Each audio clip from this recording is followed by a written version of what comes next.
فلا مضل له ومن يضلل فلا هادي له وأشهد أن لا إله إلا الله وحده لا شريك له وأشهد أن سيدنا ومولانا محمدا عبده ورسوله فأعوذ بالله من الشيطان الرجيم وإن تعدوا نعمة الله لا تحصوها آمنت بالله صدق الله مولانا العلي العظيم وصدق رسوله النبي الكريم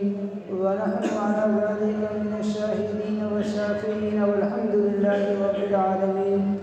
رب يسر ولا تعسر وتمم بالخير وبك نستعين يا فتاح رب زدني علما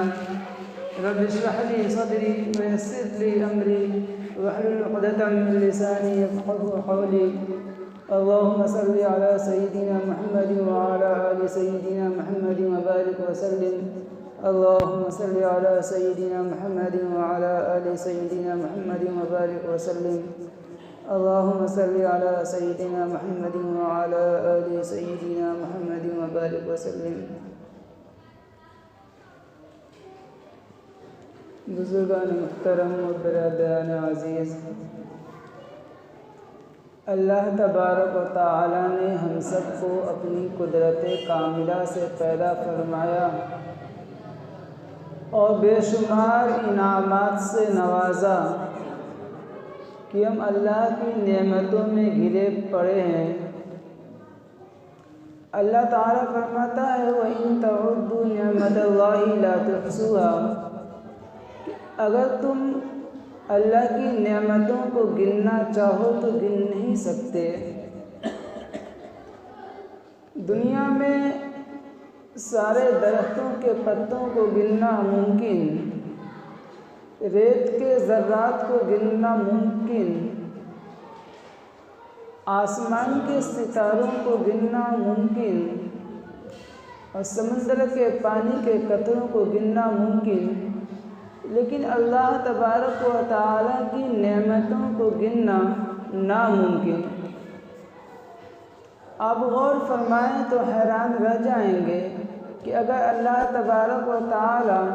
ہمیں بینائی نہ دیتے تو ہم اندھے ہوتے، اگر سماعت نہ دیتے ہم بہرے ہوتے، اگر عقل نہ دیتے ہم پاگل ہوتے، ہاتھ پیر صحیح سالم نہ دیتے تو ہم لولے اور لنگڑے کہلاتے، اگر اولاد نہ دیں لاولد کہلائیں، روٹی نہ دیں تو بھوکے کہلائیں، مال نہ دیں کنگال کہلائیں، رہنے کے لیے گھر نہ ہو تو بے گھر کہلائیں، عقل نہ دیں تو پاگل کہلائیں. تو ہم تو اللہ تبارک و تعالیٰ کی نعمتوں میں سر کے بالوں سے لے کر پیر کے ناخن تک سراسر ڈوبے ہوئے ہیں. لیکن مسئلہ یہ ہے کہ جب تک یہ نعمتیں ہمیں میسر ہیں، ہمیں حاصل ہیں، ان نعمتوں کی قدر نہیں، اس کا احساس نہیں ہوتا کہ یہ عام بات ہے. ہاں، ان نعمتوں کا احساس تب ہوتا ہے جب آدمی سے یہ نعمتیں چھن جاتی ہیں. ایک آدمی کو دیکھا اور پڑھا بھی، ویڈیو میں بھی آیا کہ اس کے دونوں بازو کٹے ہوئے تھے. تو آپ اس بندے سے پوچھیے کہ اس نعمت کی قدر پتہ چلے گی. اور غور کریں کہ اگر ہمارے یہ دونوں بازو نہ ہوں تو ہم ملتے کس سے؟ ہم کھانا کیسے کھائیں گے؟ ہمیں استنجا اور بیت الخلاء کرنا ہو، ٹوائلٹ جانا ہو تو ناپاکی کی صفائی کیسے کریں؟ اور ٹھنڈ میں رضائی اگر سرک جائے تو اس کو کس طریقے سے صحیح کریں گے؟ پانی ہاتھ میں لے کر کیسے پئیں گے؟ نہیں کر سکتے. تو پتہ چلے گا کہ جو اللہ تعالیٰ نے یہ دو ہاتھ دیے ہیں کتنی بڑی نعمت ہے. اسی طرح بڑی نعمتیں ہیں، ہم بول رہے ہیں یہ اللہ کی کتنی بڑی نعمت ہے. اگر بیٹھے بیٹھائے فالج مار دے، زبان سخت ہو جائے، ہاتھ پیر کام کرنا بند کر دیں تو پھر پتہ چلے گا کہ یہ کتنی بڑی نعمت تھی جس کے ہوتے ہوئے ہمیں احساس نہیں تھا. ہم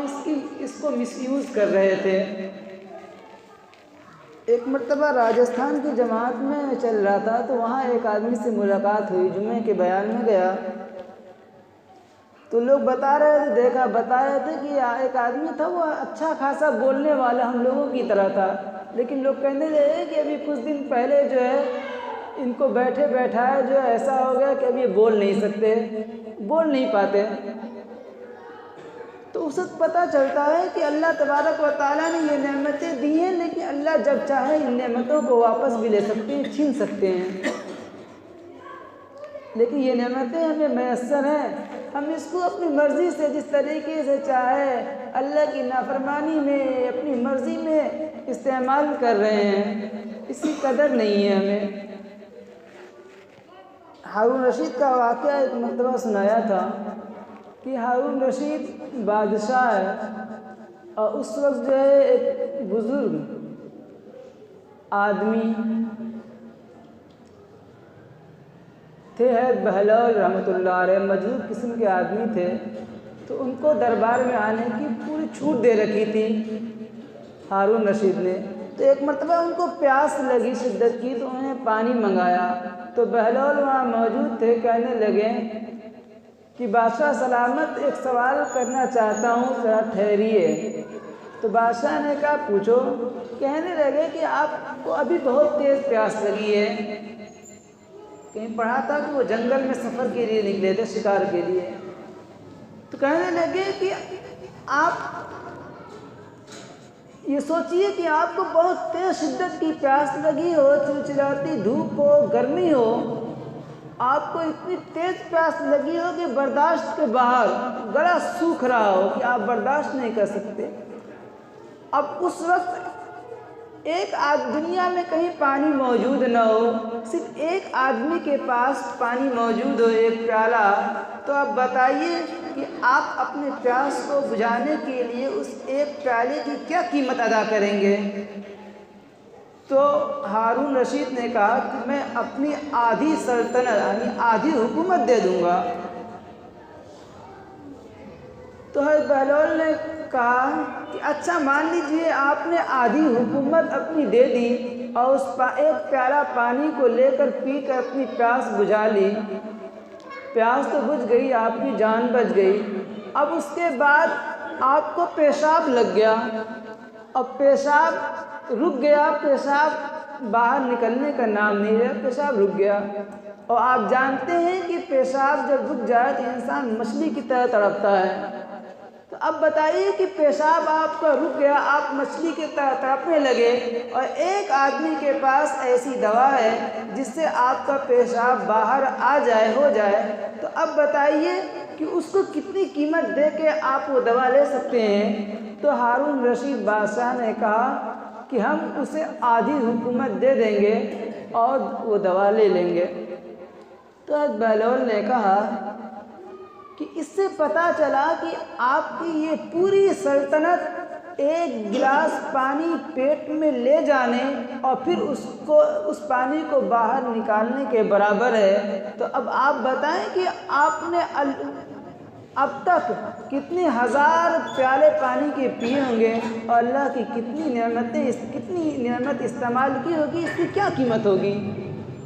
جب صرف ایک گلاس کو پانی پینے اور اس کو نکالنے میں آپ کی ساری حکومت آپ دینے کے لیے تیار ہے۔ تو یہ اللہ کی نعمت ہے، لیکن ہمیں میسر ہے، ہمیں اس کا احساس نہیں، اور ان پانی کو پی کے ہم اللہ تعالیٰ کی نافرمانی کر رہے ہیں۔ ایک کتاب میں ایک بڑے عالم اور ایک بڑے بزرگ دونوں کی کتابوں میں پڑھا، انہوں نے اپنا واقعہ بیان کیا اپنے ساتھ کہ ایک ڈاکٹر صاحب تھے، ان کے یہاں مہمان ہوئے تو کھانا کھائے، کھانا کھانے کے بعد انہوں نے کہا کہ آپ آرام فرما لیں۔ تو ڈاکٹر صاحب کہنے لگے کہ لیٹ تو نہیں سکتے، آپ ایک تکیہ دے دیجئے، ہم اوٹ لگا کے ٹیک لگا کر بیٹھ جائیں گے۔ پوچھا یہ کیوں؟ تو ڈاکٹر صاحب کہنے لگے کہ میں مریض ہوں، بیمار ہوں۔ مرض کیا ہے کہ اللہ تبارک و تعالیٰ نے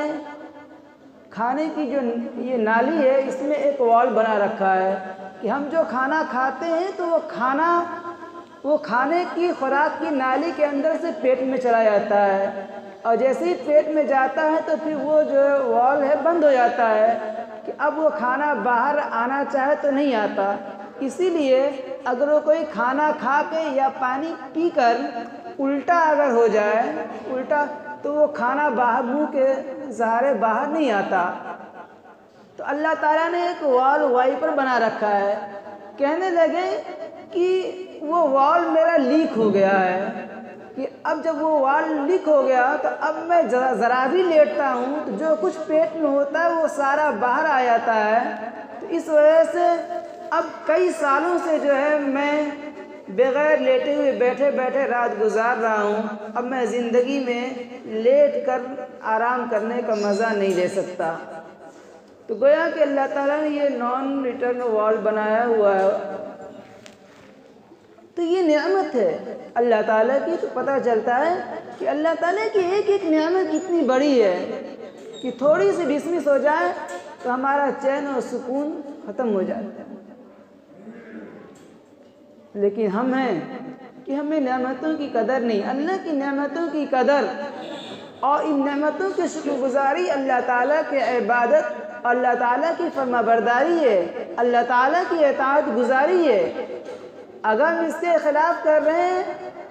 تو اللہ کی دی ہوئی امانت میں خیانت کر رہے ہیں۔ ایک اصول ہے کہ ہم جب کسی کو کوئی چیز استعمال کرنے کے لیے دیتے ہیں تو ہماری مرضی یہ ہوتی ہے کہ اگلا بندہ میری مرضی کے مطابق میری چیز استعمال کرے۔ گاڑی دیے یا کسی کو اپنا ایک گھر دے دیے کرائے پر، اب اس میں جو ہے لون بھی لگے ہوئے ہیں، پھول پتے بھی لگے ہوئے ہیں۔ اب کرایہ دار اس پھول پتے کی جو ہم نے پیسے لگا کے لون لگایا اس کی کٹنگ نہیں کرتا اور اس کی دیکھ بھال نہیں کرتا ہے، تو اگلے سال جو ہے جلد ہی مکان مالک اس کو نکال دے گا کہ تم نے میرے مکان کی تو ستیہ ناش کر دیا، تم نے اس کی کیا حالت بنا رکھی ہے، واپس لے لیتا ہے۔ تو اسی طریقے سے یہ ہماری باڈی بھی کرائے کا مکان ہے، یہ ہمارا تو اپنا تو نہیں ہے، اللہ تبارک و تعالیٰ نے ہمیں دیا ہے کچھ دن کے لیے آزمانے کے لیے۔ گویا گاڑی پر آئی ہے، اسٹیئرنگ پہ کسی کو بیٹھا دیا، اب اگر ڈرائیور گاڑی صحیح نہیں چلائے گا تو اس کو اتار دیا جائے گا، اس سے پوچھا بھی جائے گا، سوال بھی کیا جائے گا۔ اسی طریقے سے اگر ہم نے اللہ کی نعمتوں کو صحیح استعمال نہیں کیا، یعنی اللہ کی مرضی کے مطابق استعمال نہیں کیا، جائز کام میں استعمال نہیں کیا، تو ایک وقت آئے گا کہ اللہ تبارک و تعالی ہم سے یہ نعمتیں لے لیں گے اور پھر ہم سے باز پرس ہوگی۔ اگر ہم نے اس کو صحیح استعمال کیا تو اللہ تبارک و تعالیٰ ان نعمتوں کو اور بڑھا کے ہمیں جنت میں عطا فرمائیں گے۔ ایک مثال ہے کہ ایک آدمی بہت مالدار ارب پتی ہے، اب اس کا ایک بیٹا ہے وہ بڑا ہو گیا،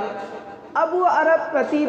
باپ اپنے بیٹے کو کہتا ہے کہ میں تمہیں 20-25 لاکھ کا کاروبار کر کے دے دیتا ہوں، تم اس کو چلاؤ، اگر اس کاروبار کو صحیح طریقے سے چلا لیتے ہو اور سنبھال لیتے ہو تو میرا سارا کام جو اربوں کا ہے وہ سب تمہارے حوالے کر دوں گا، اور اگر تم اس 20-25 لاکھ کے چھوٹے سے کاروبار کو بھی تم نہیں صحیح چلا پاؤ گے تو پھر ہم اپنا سارا کام تمہارے حوالے کیسے کریں؟ نہیں کرے گا۔ اسی طریقے سے اللہ تبارک و تعالیٰ نے ہمیں یہ نعمتیں دی ہیں، دیکھنے کی، سننے کی، سمجھنے کی، چلنے پھرنے کی، اپنے ہاتھ پاؤں چلانے کی، یہ نعمتیں دی ہیں کچھ دن کے لیے، آزمانے کے لیے۔ اگر ہم ان نعمتوں کو اللہ کی مرضی کے مطابق استعمال کریں گے، جائز کاموں میں استعمال کریں گے تو اللہ تبارک و تعالیٰ ان نعمتوں کو جنت میں بڑھا کے دیں گے، اور اتنا بڑھا کے دیں گے کہ پھر انہی آنکھوں سے اللہ تبارک و تعالیٰ کا دیدار بھی کریں گے، اللہ کے انبیاء کا بھی دیدار کریں گے، اگر نہیں تو پھر یہ نعمتیں چھین لیں گے۔ اللہ تبارک و تعالیٰ نے قرآن نے ایک منظر کھینچا ہے کہ اللہ تبارک و تعالیٰ کہیں گے من کان فیہ اعمى فہو فی الآخرۃ اعمى، جو اس دنیا میں اندھا بنا رہا، یعنی اللہ کے حکم سے، اللہ کی شریعت سے، اللہ کی فرمانبرداری سے اندھا بنا رہا، یعنی اپنی منمانی کرتا رہا، اللہ کی نہیں سنا، اللہ کے نبی کے طریقے پر زندگی نہیں گزاری، وہ آخرت میں بھی اندھا کھڑا کیا جائے گا۔ وہ کہے گا کہ اللہ ہم تو دنیا میں وَقَدْ كُنْتُ کہ میں تو دنیا میں آنکھ والا تھا، اے اللہ تو نے مجھے اندھا کیوں کھڑا کیا؟ تو اللہ تبارک و تعالیٰ فرمائیں گے کہ وَكَذَلِكَ أَتَتْكَ آيَاتُنَا فَنَسِيتَهَا، کہ ہماری آیتیں، ہماری نشانیاں، ہمارے احکام تمہارے پاس آئے تھے، تم نے اسے بھلا دیا۔ فَكَذَلِكَ الْيَوْمَ تُنسَىٰ، لہذا آج تم بھی بھلا دیے گئے، تمہاری طرف بھی نظر نہیں کی جائے گی۔ تو اللہ تعالیٰ یہ نعمتیں چھین لیں گے۔ جس طریقے سے ہم جب پیدا ہوتے ہیں، بچہ پیدا ہوتا ہے تو اس کے منہ میں دانت نہیں کہ وہ چبا سکے، عقل نہیں، قوت حافظہ نہیں کہ کسی سمجھ سکے یا کسی چیز کو یاد کر سکے، چلنے کی طاقت نہیں، پیٹ میں اتنی طاقت نہیں کہ ہر چیز کو ہضم کر سکے، لیکن اللہ تبارک و تعالیٰ دھیرے دھیرے اس کو یہ ساری نعمتیں دیتے ہیں، دانت بھی دیتے ہیں، پیروں میں کھڑے ہونے کی طاقت بھی دے دیتے ہیں، آنکھ کی طاقت بھی دیتے ہیں، عقل بھی دیتے ہیں، یہاں تک کہ دھیرے دھیرے اسے ایک وقت آتا ہے کہ اس کو مردانگی بھی دے دیتے ہیں۔ اب اللہ تعالیٰ آزماتے ہیں، تھوڑے دن کے لیے چھوڑ دیتے ہیں کہ دیکھیں اب یہ بندہ ان نعمتوں کو کس طریقے سے استعمال کر رہا ہے، کیسے یوز کر رہا ہے۔ اگر ہم اس کو صحیح طریقے سے استعمال کرتے ہیں تو اللہ تبارک و تعالیٰ ان نعمتوں کو اور زیادہ بڑھا کے دیں گے۔ کل قیامت مثال کے طور پر اللہ تبارک و تعالیٰ نے ہمیں آنکھ دی، اس لیے دی کہ ہم اس سے جائز چیزوں کو دیکھیں، اللہ کے گھروں کو دیکھیں، قرآن کریم کو دیکھیں، اللہ والوں کے چہرے کو دیکھیں، اور جن چیزوں کو اللہ تعالیٰ نے جائز قرار دیا ہے اور جن چیزوں کو دیکھنے کی اجازت دی ان چیزوں کو دیکھیں، اور جن چیزوں سے منع کیا ہے ان سے باز ہیں۔ اب اگر ہم اس کے الٹے کر رہے ہیں یا جن چیزوں سے اللہ تعالیٰ نے منع کیا کہ ان چیزوں کو مت دیکھو، اس پہ اس کو دیکھ رہے ہیں، تو یہ ہم اللہ تعالیٰ کی دی ہوئی نعمت میں خیانت کر رہے ہیں۔ خیانت یعنی کسی چیز کو غلط استعمال کرنا، اس کی مرضی کے مطابق استعمال نہ کرنا، اللہ کی نعمتوں کو میں ہم خیانت کر رہے ہیں۔ اللہ تعالیٰ نے ہمیں زبان دی تاکہ ہم اسے اللہ کا ذکر کریں، اللہ کی عبادت کریں، دعوت و تبلیغ کریں، دین کی دعوت دیں اور لوگوں میں اصلاح کا معاملہ کریں، اصلاح کروائیں اور میٹھی بول بولیں، اچھی بات بتائیں۔ لیکن اب اس کے ذریعے سے ہم بھی غیبت کر رہے ہیں، چغلی کر رہے ہیں، تہمت لگا رہے ہیں، دل خراش الفاظ نکال رہے ہیں، لوگوں کو بدنام کر رہے ہیں، گالم گلوچ کر رہے ہیں، تو یہ ہم نے اللہ کی نعمت کی، ہم اللہ کی نعمت میں خیانت کر رہے ہیں۔ اللہ تعالیٰ نے کان دیا تھا کہ اچھی چیزیں سنیں، لیکن ہم اس سے گانے سن رہے ہیں اور غیبت سن رہے ہیں، کوئی چغلی کر رہا ہے اس کو سن رہے ہیں، غلط چیزیں سن رہے ہیں، بے حیائی کے فحاشی گانے سن رہے ہیں، تو یہ اللہ کی نعمت کی ناقدری ہے اور اللہ کی نعمت کی جو ہے اللہ کی نعمت میں خیانت کر رہے ہیں۔ اللہ تعالیٰ لے لیں گے، لیکن اسی چیز کو ہم اللہ کی مرضی کے مطابق استعمال کریں گے تو اللہ تعالیٰ کل قیامت کے دن کہیں گے وَلَكُمْ فِيهَا مَا تَشْتَهِي أَنفُسُكُمْ وَلَكُمْ فِيهَا مَا تَدَّعُونَ کہ میرے بندے جو تیری مرضی وہ لے لے۔ کیوں کہا جائے گا؟ اللہ کیوں کہیں گے جو تیری مرضی وہ لے لے؟ کیونکہ کہیں گے اے بندے تو نے دنیا میں میری مرضی کے مطابق تو چلا تھا، میری مرضی کے مطابق تو نے میری نعمت کو استعمال کیا تھا، میرے بتائے ہوئے طریقے کے مطابق چلا تھا، اپنی مرضی کو چھوڑ کے، لہذا آج جب تو ہمارے پاس آیا ہے تو آج ہم تیری مرضی کو پورا کریں گے کیونکہ تو نے دنیا میں میری مرضی کو پورا کیا۔ ان نعمتوں سے اللہ تعالیٰ نوازیں گے، اور اگر نہیں کیا تو پھر